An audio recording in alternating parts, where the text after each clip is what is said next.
नमस्कार दोस्तों आपके लिए खुशखबरी। जी हाँ दोस्तों, जिस चीज का आप बहुत टाइम से इंतजार कर रहे थे वो था कि आपका सितंबर और अक्टूबर मंथ का पीएफ का पैसा आपकी पासबुक में शो नहीं हो रहा था, मतलब अपडेट नहीं किया था, जमा नहीं किया था। फिलहाल यहाँ देख सकते हैं अक्टूबर मंथ का पैसा जमा हो चुका है और यहाँ पे क्रेडिट भी हो चुका है। दोस्तों बहुत से फ्रेंड्स का ये डाउट था कि सर कब तक जमा होगा, तो जमा होना चालू हो चुका है। आप अपनी पासबुक भी चेक कर सकते हैं। तो बहुत से फ्रेंड्स का ये डाउट्स भी है कि सर अभी जिन्होंने इतने टाइम तक पैसा जमा नहीं किया उसमें ऐसा ये क्या चेंज कर रहे थे, कुछ तो यहाँ बदलाव देखने को नहीं मिला। चलिए दोस्तों जान लेते हैं इसके बारे में विस्तार से कि भाई ईपीएफओ की तरफ से ऐसा क्या नया बदलाव किया जा रहा था कि 2 महीने तक जो आपकी पीएफ की पासबुक थी उसमें आपका पैसा शो नहीं हो रहा था। आपको एक बोनस टिप्स भी बताएंगे आपकी सैलरी स्केल के बारे में कि आपके पेंशन का पैसा कितना जमा होना चाहिए, जो रूल क्या है इसके लिए, कि आपका मैक्सिमम पेंशन में पैसा कितना होना चाहिए जिससे आपका कभी भी जिंदगी में पैसा नहीं फंसे। दोस्तों वीडियो बहुत इन्फॉर्मेटिव शुरू से लेकर लास्ट तक बनी रहेगा। चैनल पर आप पहली बार आए तो सब्सक्राइब कर लीजिएगा।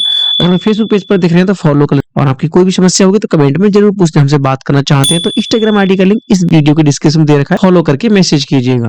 तो दोस्तों फाइनली आपको जिस चीज का इंतजार था कि आपकी पीएफ की पासबुक में आपका सितंबर और अक्टूबर मंथ का पैसा शो नहीं हो रहा था, तो यहाँ देख सकते हैं अक्टूबर मंथ का पैसा हमारी नवंबर मंथ में एंट्री हो चुकी है और यहाँ पे पैसा भी जमा हो चुका है।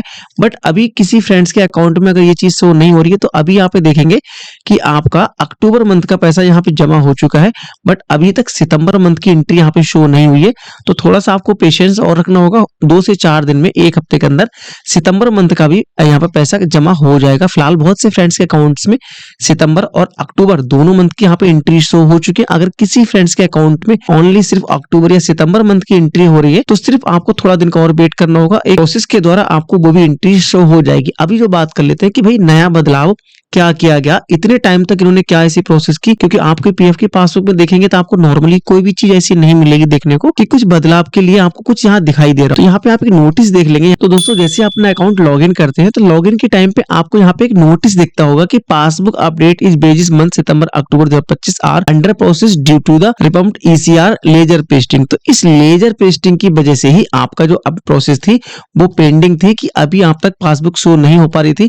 तो अभी आपका ये क्वेश्चन होगा कि सर लेजर पेस्टिंग में ऐसा क्या किया गया कि यहाँ पर हमने देखा कि कुछ ऐसा बदलाव तो किया ही नहीं है, कुछ ऐसा नया ऑप्शन तो इंक्लूड किया ही नहीं है, हमारी पासबुक में कुछ नया ऑप्शन दिखाई दिया। तो दोस्तों लेजर पेस्टिंग क्या होती है, जो भी जितनी बैंक की संस्थाएं होती हैं, जो भी बैंक से रिलेटेड होती है, लेन देन का कार्य करती है, वो लेजर पेस्टिंग के बेस पर ही आपका जो अकाउंट होता है उसको मेंटेन करती है। अगर आप लेजर पेस्टिंग की डिटेल वीडियो चाहते हैं कि लेजर पेस्टिंग क्या होती है, उसका हमने लिंक वीडियो के डिस्क्रिप्शन में देखा, जाके चेक कर लेना। फिलहाल वीडियो लंबी हो जाएगी, मैं इसमें उसका पूरा डिटेल बताऊंगा, तो उस वीडियो को आप जरूर देखना, आपको बहुत क्लियर समझ में आएगा कि लेजर पेस्टिंग आखिर होता क्या है, कौन कौन सी संस्था इसमें यूज करती है और पीएफ ऑफिस इसके लिए क्यों अपडेट करना चाह रहा था। फिलहाल आपको पता ही होगा कि ईसीआर जमा करने की जो डेट थी पहले जो 15 थी, 15 से बढ़ाकर 25 की गई।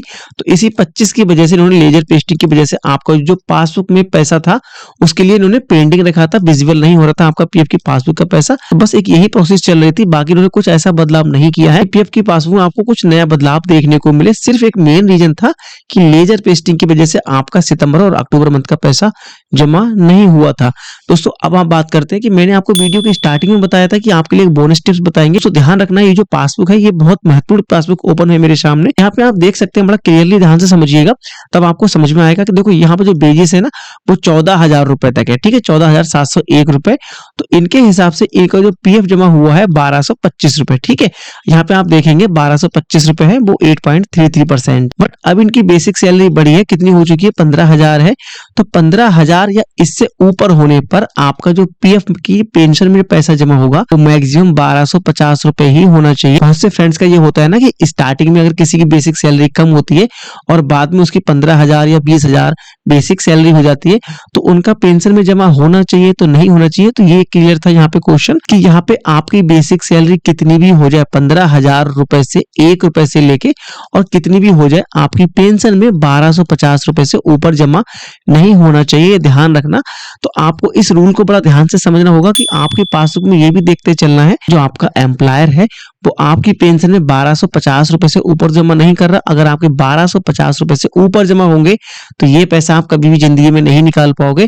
वो एक ईसीआर की लिमिट है कि 15,000 की जो बेसिक सैलरी है इसी के हिसाब से 8.33% तक ही इसकी पेंशन जमा होनी चाहिए, इसके ऊपर जमा नहीं होनी चाहिए, चाहे आपकी बेसिक सैलरी कितनी भी हो जाए, ठीक है।